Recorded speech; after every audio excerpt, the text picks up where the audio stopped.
Passive aggressiveness, Todd, for me, is probably as big a problem as I have ever ran into out of my 10,000 plus employees.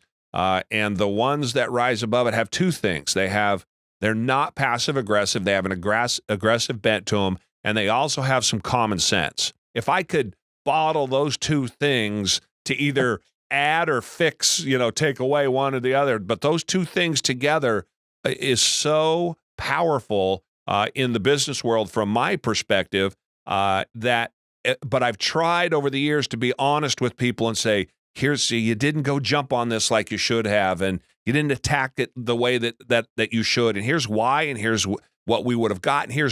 I went and did it for you, and here's what it turned out to be. I mean, you can lay that out. Okay, I'm going to do it. And then the next time, it's like, again, here we are now. Like you said, 3 days later, I've not found the magic pill to be able to fix passive aggressiveness. And yet in my CEO group and with me, it is one of those things, like I said, if I could come up with the medicine for it, I'd be a rich, rich man. Your thoughts on how do we fix that, or what do we tell our folks?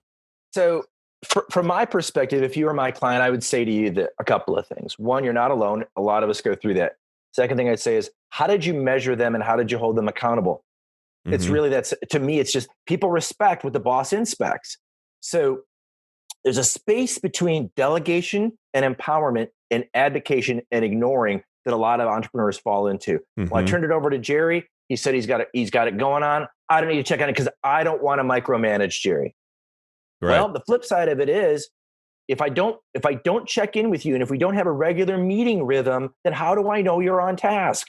Mm-hmm. Because it's my job to manage the organization. It's your job to do your job. Well, we have my clients are very clear. They either do a daily huddle and a weekly meeting, or my smaller clients, they do at least a weekly meeting for 2 hours, and there's an agenda. And Jerry's process is on the agenda. And either you did it or you didn't do it. And if you didn't do it, okay, first week you don't do it. Well, what are you going to do this week? Well, I'm going to, here's the bottlenecks I ran into. Great, I'm going to remove those bottlenecks. It's still your job. Week 2, week 3, by week 4, what happens is, and it's fascinating, the rest of the leadership team then looks at the individual not performing and wondering, why are you putting up with this as the CEO? Right. So it's kind of it's a peer pressure. It's a leadership style. It's a meeting rhythm. And entrepreneurs want the bright and shiny. Entrepreneurs say, I don't want to put processes in. I don't want to put rules in. I like to have the freedom. The reality is, as a coach, my job is I put guardrails on your highway. I put boundaries on so you don't go into the ditch. You can bounce as much as you want. You go after all the bright and shiny stuff within those boundaries that you want. Do the same thing for your employees. Put boundaries in, because employees, like children, need to know what the rules of the game are. Employees, like children, know you only care about them and love them when you put the boundaries in place and you hold their butts accountable to it. Yeah. That's how it works. I love that. I agree wholeheartedly.